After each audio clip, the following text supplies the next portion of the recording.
One. We're back, and I'm your host, BKP, and good morning from the office, North Georgia's only live online morning show. We're joined now on the line with Republican candidate for Georgia Governor, Casey Cagle. Mr. Cagle, how are you this morning? I'm doing great, Brian. It's great to be with you this morning. Let me go right to some pointed questions. I know you have a busy day, and I don't know how much time we really have.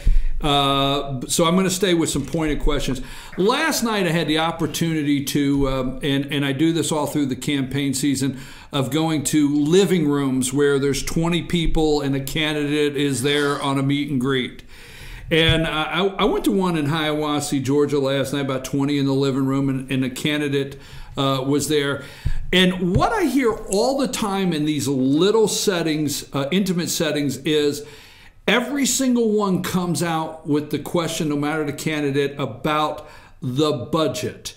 And we have a budget that has grown over $1 billion a year. I think it went from $17 billion, now we're up to $26 billion. And sometimes the answer I get it's paralleling the rate of growth for services in the state of Georgia. But that's not what's getting asked in the living rooms in Georgia in small communities.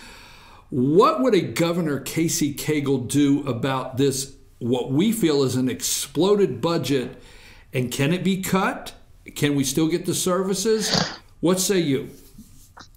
Well, there's no question. First and foremost, with me as governor, there are two things that I'm going to implement. One is a true zero-based budgeting approach, and that comes out of the governor's office. The governor's the one that presents the budget and controls the agencies.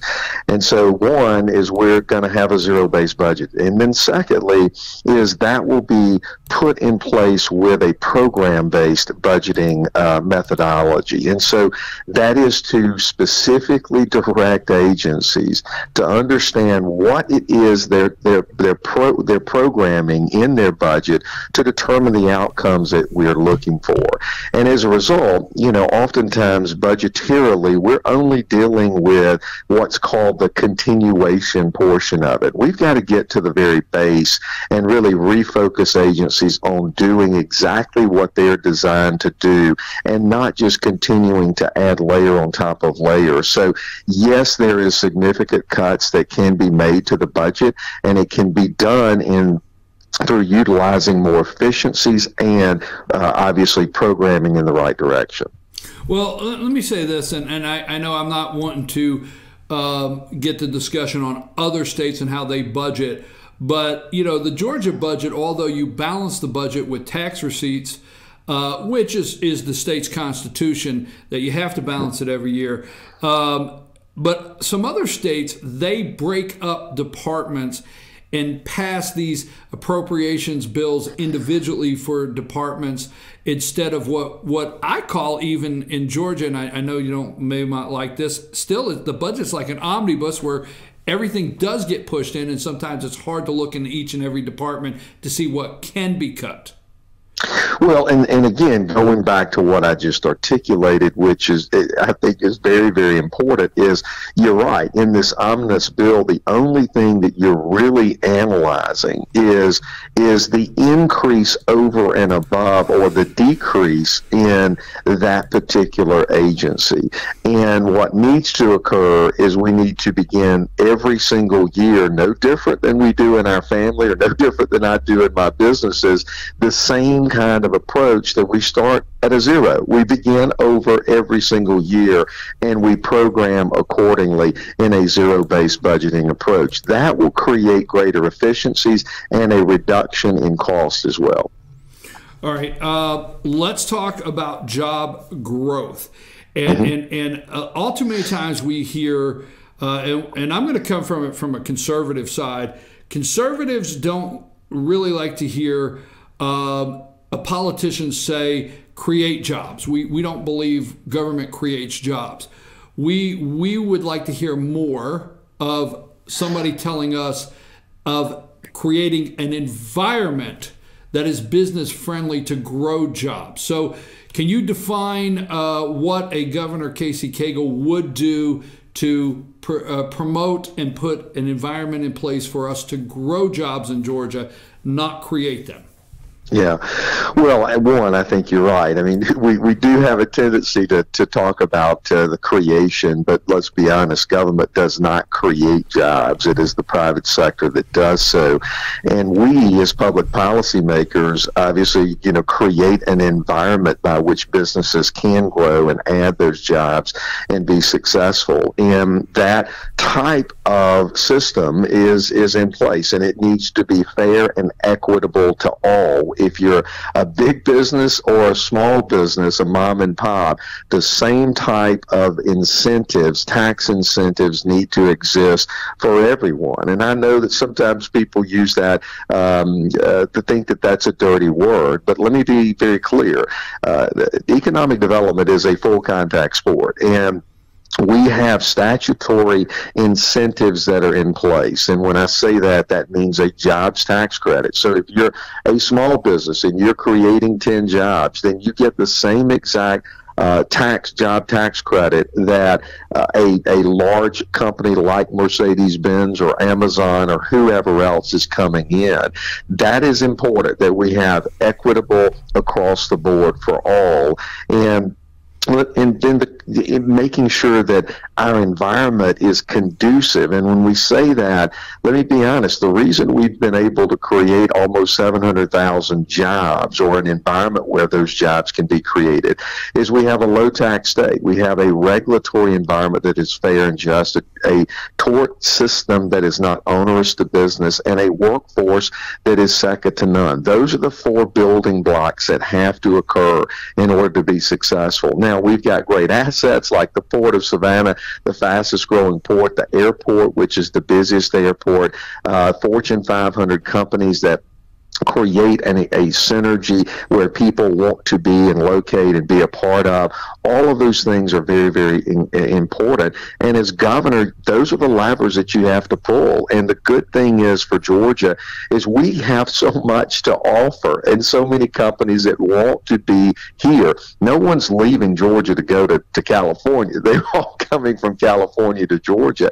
And it's because of that environment that we've created. And this historic tax cut that we just passed, moving 6% to 5.75 and then to 5.5, and under my administration we're going to lower it even more. Those types of things are game changers that continue to allow us to be the #1 state to do business in.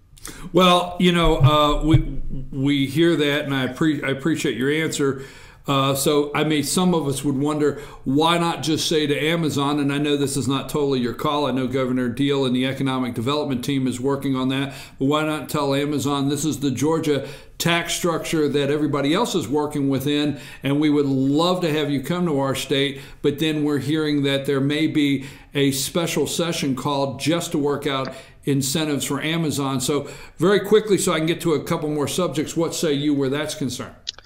Well, I mean, first of all, Amazon's going to operate under the same exact tax code that we currently have, no different than any of the others. The incentives that are over and above that is predominantly around local jurisdictions that are coming in with their incentive package. So, I mean, these are, yes, very complex, but at the end of the day, we're talking about 50,000 jobs. So there's no question that just the jobs tax credit statutorily that is in place would require you to have a special session just for that alone. So, but again, fairness, equitable to all, not sweetheart deals.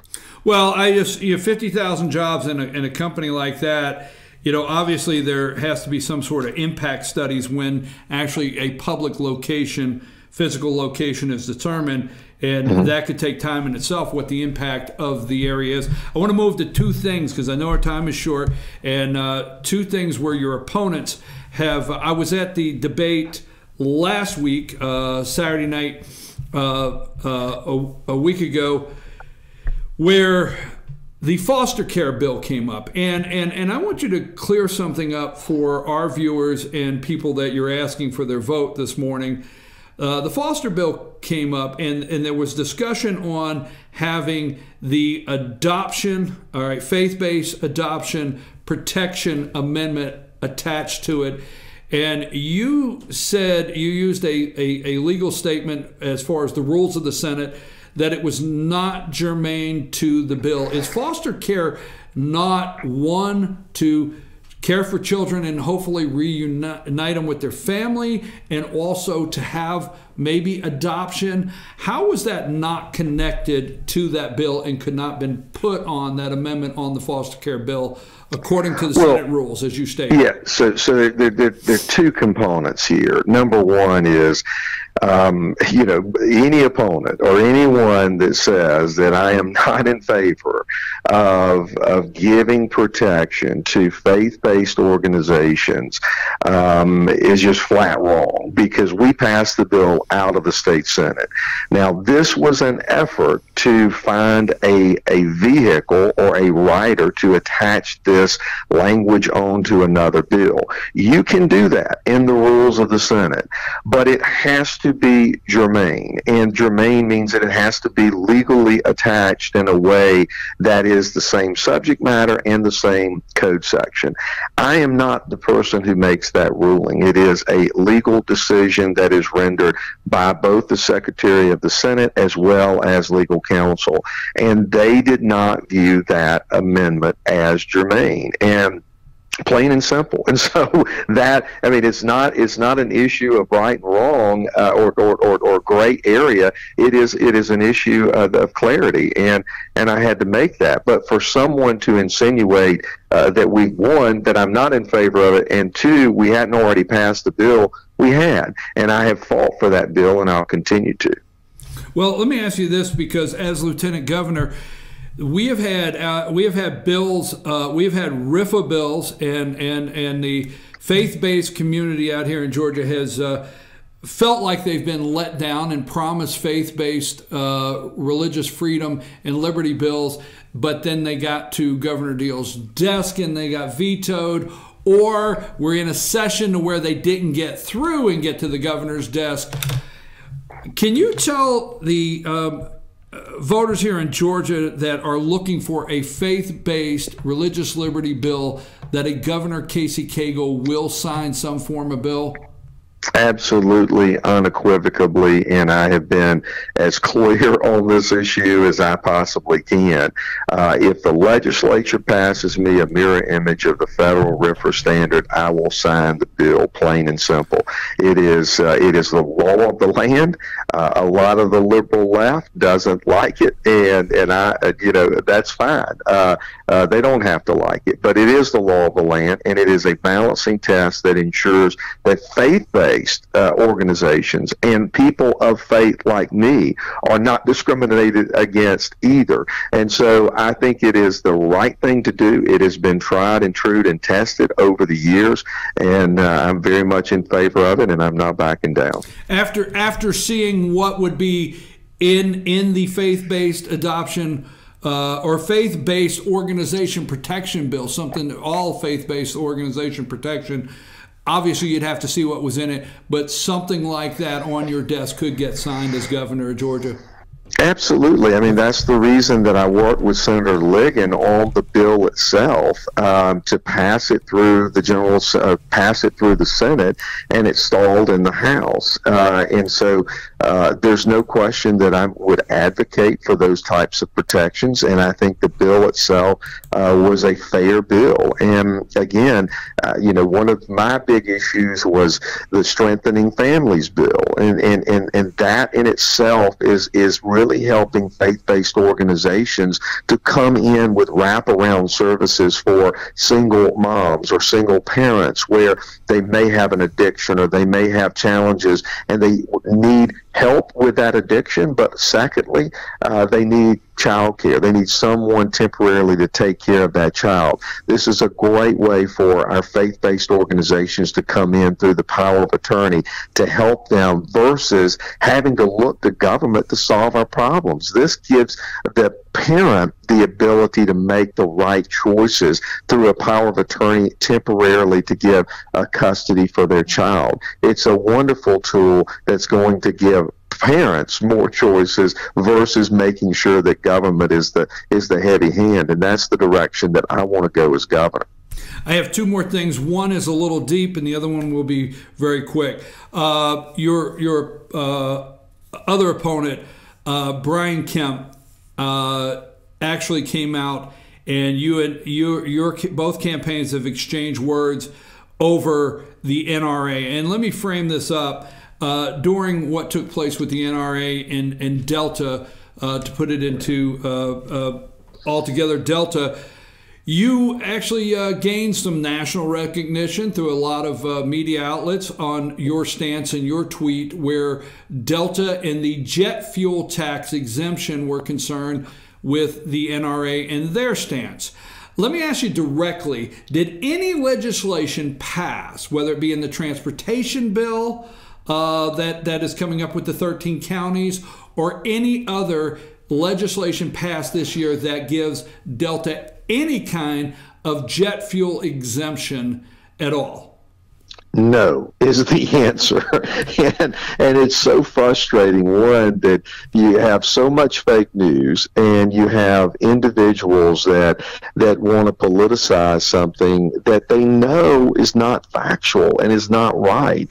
And a letter when the transit bill was being passed out, I had the bill read. I had legislative counsel say, is there anything in here that gives Delta any exemption whatsoever? The answer was no, it does not. And you know, it's just unfortunate, but that's kind of the situation that we find ourselves in politics, that people want to blur the truth. Well, Brian Kemp actually sent Chris, and I don't see Chris's last name here, an executive with the NRA, a letter, which I do have a copy of, quoting, saying you've been Casey Cagled, you've already heard that a couple times, but referring to, as my words, a political stunt with the NRA Delta, and he asked the NRA to review HB 930. Why would he pick out HB 930? And what would you clear up? I know you just said, hey, I answered that, but why did he pick out HB 930? And why did he send this letter to the NRA, which you probably can't answer that? Yeah, right. I can't speak for someone else. The only person I can speak for is myself. And so 930 was the transit bill. Okay, that was the bill. And this is dealing with taxation. And there was certain exemptions that were placed in there. But that is standard protocol on every single transit bill. So for MARTA or for a bus rapid transit, if the local communities decide to place a tax on themselves for MARTA or any of the other areas, then that exemption does apply. But that is, again, standard legislation that has been put in place every single time. Now, with that being said, there is nothing in there that gives Delta an exemption. Let me be clear. Delta was looking to go from a jet fuel tax to zero. That's what they were asking for. When they chose to engage on the liberal boycott, I said unequivocally, that is not going to happen. And it did not happen. The tax was taken out, and Delta is still paying a jet fuel tax today and into the future. Well, let me ask you a Second Amendment question, what I call a Second Amendment question, because here recently his campaign is asked the NRA to do some further reviews before they would come out and endorse one candidate. And obviously in the letter which you have seen, he is asking them not to endorse you. But let me ask you a Second Amendment question here directly. Would you support state legislation that would repeal a weapons carry license requirement for open carrying a handgun? Would you support state legislation that would repeal weapons carry license requirement for open carrying a handgun? The short answer is yes. We have right now, as you know, a concealed weapon permit that individuals can obtain, and certainly there are issues pertaining to mental illness that is out there. I think all of us recognize that, including the NRA. But I believe that the Second Amendment gives us the right to bear arms, and this is not that government, is the one that has to determine, who can get it and who can't. But with that being said, certainly none of us want individuals that clearly have a mental illness, and it is documented time and time again, being able to be out with with a concealed weapon. But now, with that being said, I'm very, very much in favor of law-abiding citizens having no restrictions there.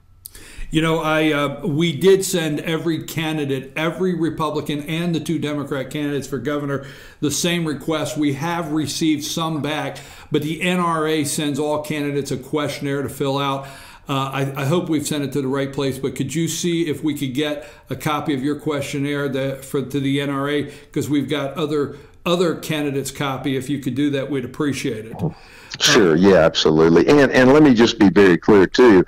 I mean, I am the only candidate that has had an A+ rating from the NRA every single year in public service. So my record speaks for itself on the issue of Second Amendment protection, and I don't think anyone can question that. The citizens of Georgia want they want to feel safe. Sure. Crime, illegal gangs in the inner cities around Georgia, all over. We have a gang problem in Georgia, MS-13, illegals. What is the Cagle plan for getting tough on crime and deporting legals, and how you identify who's going to get deported and who's not, and how to work, how to work within the federal government and also be tough on crime in Georgia? Well, I think you probably have followed the fact that, one, not only did I outlaw sanctuary cities, but I also defunded sanctuary cities if they're not in compliance. And every single city and county has to prove to DCA that they are in compliance with the state law. And we have one in particular, Decatur, that I have taken before the Immigration Review Board, because they issued a statement or issued a policy that states to their law enforcement officers that if a federal detainer, if they pull someone over that has a federal detainer on them, they are not to communicate or cooperate with our federal partners. I believe that this is undeniably against the state law. And I have this is now before the board.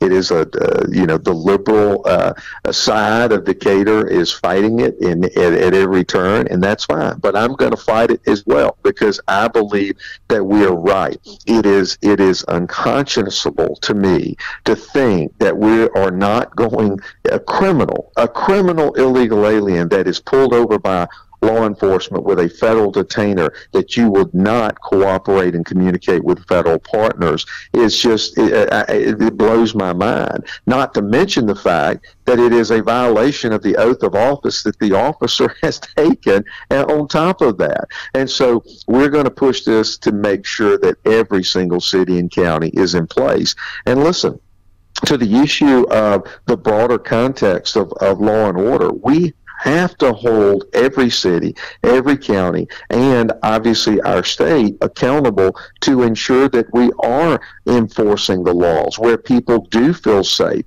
And too many of our urban areas today, they're looking the other way, and they're not being hard and tough on crime.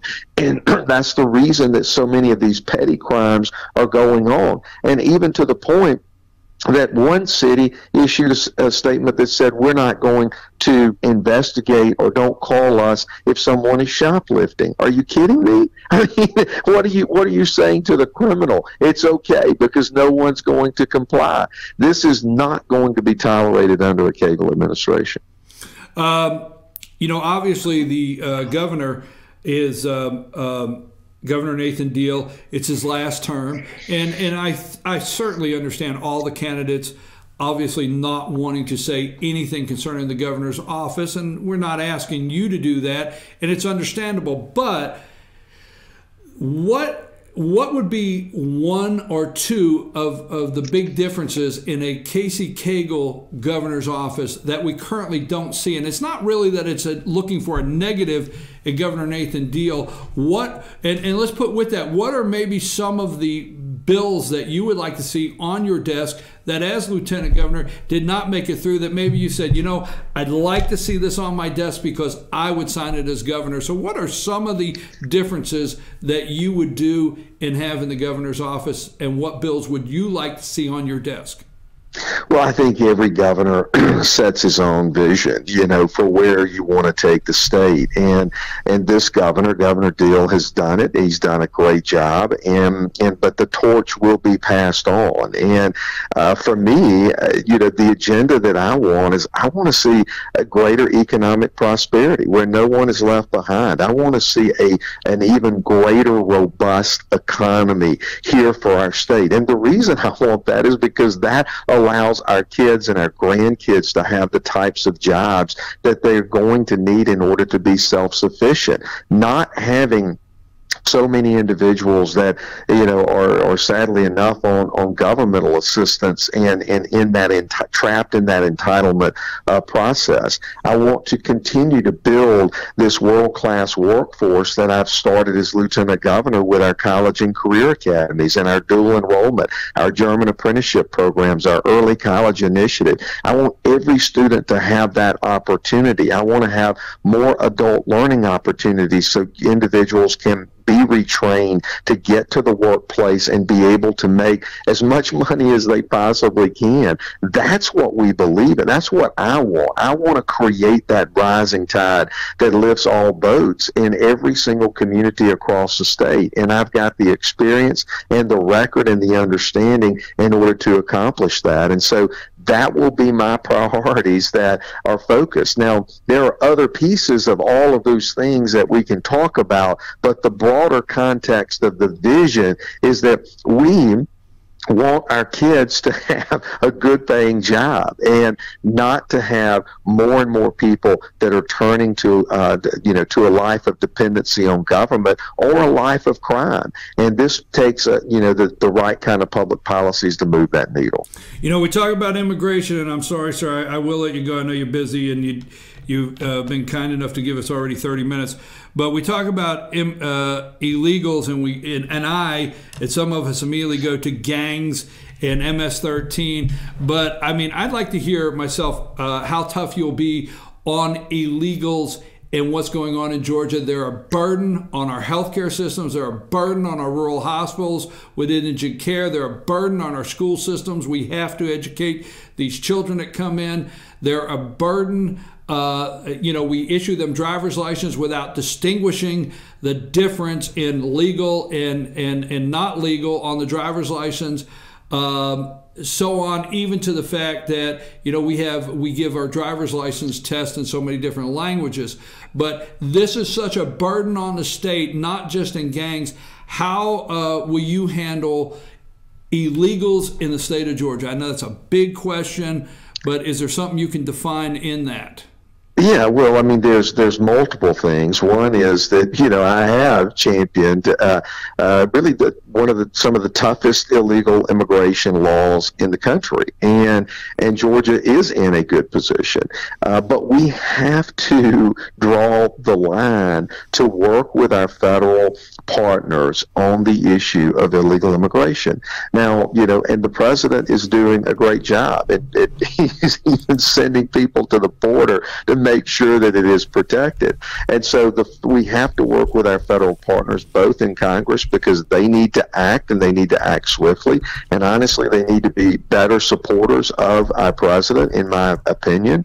But secondly, we have to have stronger partnerships with on the law enforcement side. This is critically important to ensure that those bad guys, those individuals that are not supposed to be here, are sent back. And so, but the first step is dealing with the criminal illegal alien component. That one is the one that I think all of us have strong agreement in, and that is why the sanctuary cities and the other laws that were passed. Listen, I tried to pass a very stricter illegal immigration bill that stalled in the House this year. So there are far more things that we can do, and I can assure you as governor, we're going to be pushing the envelope. Thank you. I appreciate you very much. I appreciate the extended time. I know you got a long day of campaigning. We wish you well, Mr. Cagle, on the trail. We hope if you visit up here in North Georgia, maybe we can get you in studio. We know you're all over the state, 159 counties. I hope I got that right. Hopefully between now and the election, we can maybe get you back on once or twice. We thank you very much. Absolutely, Brian. Great to be with you. Thank you so much. You're welcome. I'm your host, BKP. We have been talking with Republican candidate for Georgia Governor Casey Cagle, and we'll come back and wrap our day up. Maybe Amanda has something she wants to share with us, right? So take us to break.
The Tupelo Tea mission is to provide over 80 premium tea blends for tea lovers who are looking for ways to explore new flavors and blends.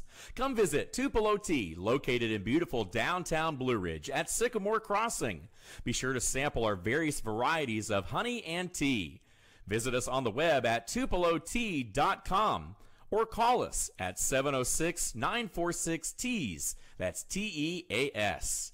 Tupelo Tea, located in beautiful downtown Blue Ridge. Ace is your helpful place for paint and home goods, tools, outdoor living, and lawn equipment. But did you know Ace Hardware of Blue Ridge is a little bit more? We have hunting rifles and accessories for your next hunting trip. We have Amish furniture imported directly from Ohio.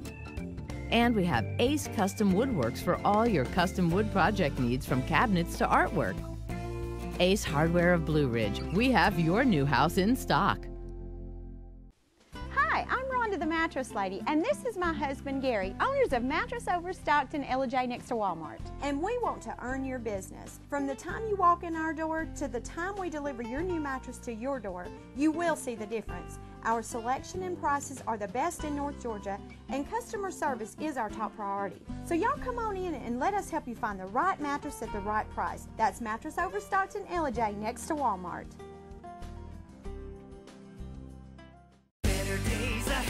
It's just this simple. Nobody beats Days on price. If it's a Chevy, you'll pay less at Days Chevrolet in Jasper. Now save $4,000 off a new 2018 Chevy Malibu, or save up to $10,000 off a new 2018 Silverado Crew Cab. It doesn't matter which Chevy you choose. Nobody beats Days on price. $10,000 off Silverados and $4,000 off Malibus at Days Chevy in Jasper. Better days ahead, Days Chevrolet. Find new roads.